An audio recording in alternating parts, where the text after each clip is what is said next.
नमस्कार, मैं हूं आपके साथ रोहित और आप देख रहे हैं न्यूज एक्सप्रेस। भिंड जिले के मिहोना थाना परिसर में गुरुवार को उस समय बड़ा बवाल हो गया जब एक रिटायर्ड सूबेदार राकेश सिंह ने थाना प्रभारी विजय केन पर थाने के अंदर मारपीट का आरोप लगाया और पीड़ित ने कहा कि दारोगा ने नशे की हालत में अभद्र व्यवहार किया। अपने साथी की पिटाई से आहत पूर्व सैनिक संगठन और अन्य पदाधिकारियों ने थाने का घेराव कर दिया और दरोगा के खिलाफ जमकर नारेबाजी की। नारेबाजी से थाना परिसर में काफी देर तक हंगामे जैसी स्थिति रही, जिसके बाद वरिष्ठ पुलिस अधिकारियों को मौके पर पहुंचकर स्थिति संभालनी पड़ी। खबरों की माने तो रिटायर्ड सैनिक राकेश सिंह का पैतृक गांव मिहोना थाना क्षेत्र के असनेट में आता है। राकेश सिंह ने आरोप लगाया कि गांव के ही दबंग प्रवृत्ति के लोग पुष्पेंद्र, ज्ञानेंद्र और संदीप समेत कुछ अन्य लोगों ने उनके खेत में खड़ी फसल को काटने की कोशिश की। इस मामले को लेकर राकेश सिंह ने पुलिस के उच्च अधिकारियों से शिकायत की और डीआईजी असित यादव को आवेदन देकर न्याय की गुहार लगाई थी। शिकायत मिलने के बाद मिहोना थाना क्षेत्र असनेट गांव पहुंची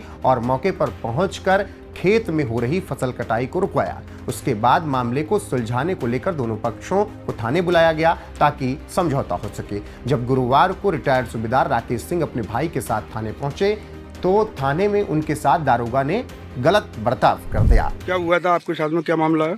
मैं सूबेदार मेजर रिटायर्ड राकेश सिंह कुशवाहा, जिला अध्यक्ष भूतपूर्व सैनिक संघ भिंड। मेरा पैतृक गांव असनेट है।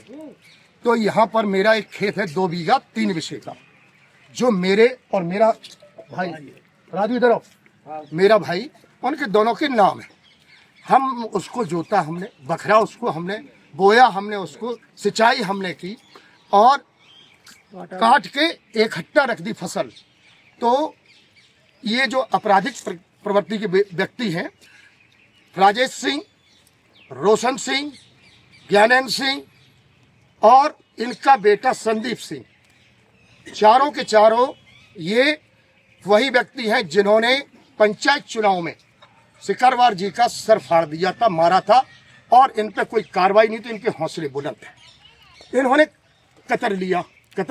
तो सुन लिया आपने किस तरीके से यहां पर बवाल हुआ और पीड़ित सैनिक क्या कुछ कह रहे हैं।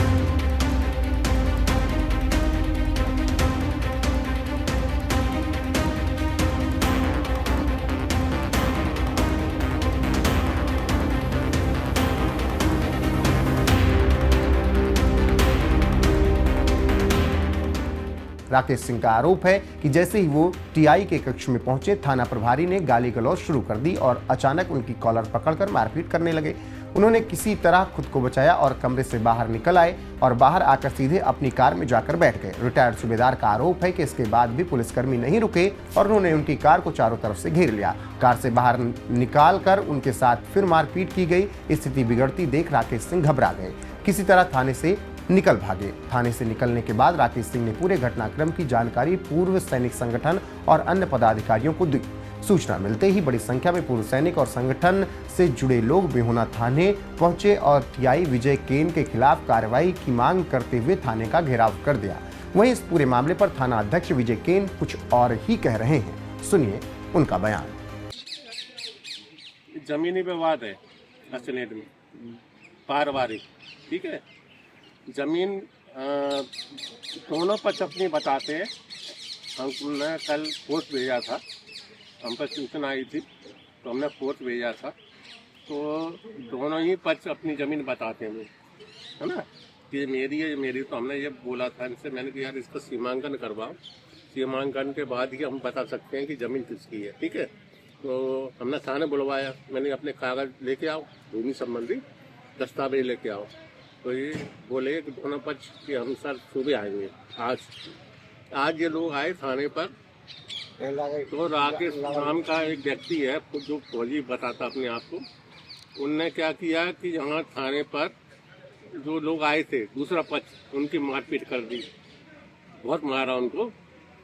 उनके साथ 25-30 आदमी के लगभग थे, उनको मारा। तो मुझे फोन आया, मैं ऑफिस में बैठा था, तो मुझे बताया कि सर ये किस जगह मारपीट की है? थाने पर? नहीं, आने के बाद तो मुझे बताया कि सर ये मारपीट कर रहे हैं। तो मैं बाहर आया तो ये मार रहे थे लोगों को। कैसे पीट रहे थे? डंडों से, डंडे थे और हाथ मुक्कों से मार रहे थे।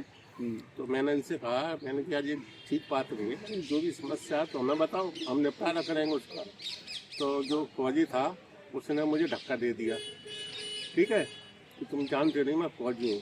तो मैंने उससे कुछ नहीं बोला, मैंने कहा मैंने ये ठीक बात नहीं है, धक्का मत कर दो, मैंने कोई बात है तो आराम से बात करो। फिर मुझसे बोलने लगा कि हम फौजियों की एकता है और अभी तुमको देखते हैं। मैं ठीक है, मैंने बुला लो, आप किसी को बुला लो, हम बात कर लेंगे आप यूनियन से। ये बात की दूसरा पक्ष कौन है? दूसरा पर जिनके परिवार का है, दूसरे राजेश वगैरह है कुछ। दूसरे पक्ष ने क्या आवेदन वगैरह कुछ दिया क्या थाने पे? आवेदन कुछ नहीं आया मेरे पास, सिर्फ मेरे पास फोन आया था, बस आवेदन नहीं आया। नहीं, जो उन्होंने पुलिस अधीक्षक महोदय को जो आवेदन दिया था उन्होंने नहीं, मेरे पास नहीं आया, मेरे पास नहीं आया, मेरे पास उनका ये कहना है कि यार तुम्हें आवेदन देने के लिए आए थे थाना प्रभारी ने यहाँ पे, नहीं, आपने उनके साथ में मारपीट की है, उनका आरोप है आपके ऊपर। नहीं, ये गलत बात है। ये तो मतलब अपनी बात को दबाने के लिए ये मेरे पर आरोप लगा रहे हैं, ऐसा कुछ नहीं। उनने भी तो ये बोला है कि यार कि आप शराब के नशे में थे, सिविल ड्रेस में थे। अरे यार मैं बैठा तो सामने आपके, ये तो कुछ भी इल्जाम लगाए, इल्जाम लगाने से क्या होता है? तो थाने के बाहर उसने मारपीट की है, थाने के बाहर मारपीट की है उन लोगों ने थाने के बाद। अच्छा, ये वीडियो है हमारे पास, हम निकाल के दे देंगे। ठीक है। तो सुना आपने क्या कुछ कहा जा रहा है थाना अध्यक्ष की तरफ से, और थाना अध्यक्ष का वर्जन अलग है। वहीं घटना की सूचना मिलते ही पुलिस ने वरिष्ठ अधिकारियों ने फोन कॉल के माध्यम से पूर्व सैनिकों और संगठन के लोगों को समझाया और मामले को शांत किया। अधिकारियों ने मामले की जांच कराने और तथ्यों के आधार पर उचित कार्रवाई करने का भरोसा दिया। फिलहाल इस पूरे मामले को लेकर क्षेत्र में चर्चा का माहौल और सभी की नजर पुलिस प्रशासन के आगे की कार्रवाई पर टिकी हुई है। जो भी अपडेट आएगी आप तक जरूर पहुंचाएंगे। बने रहिए हमारे साथ लगातार। नमस्कार।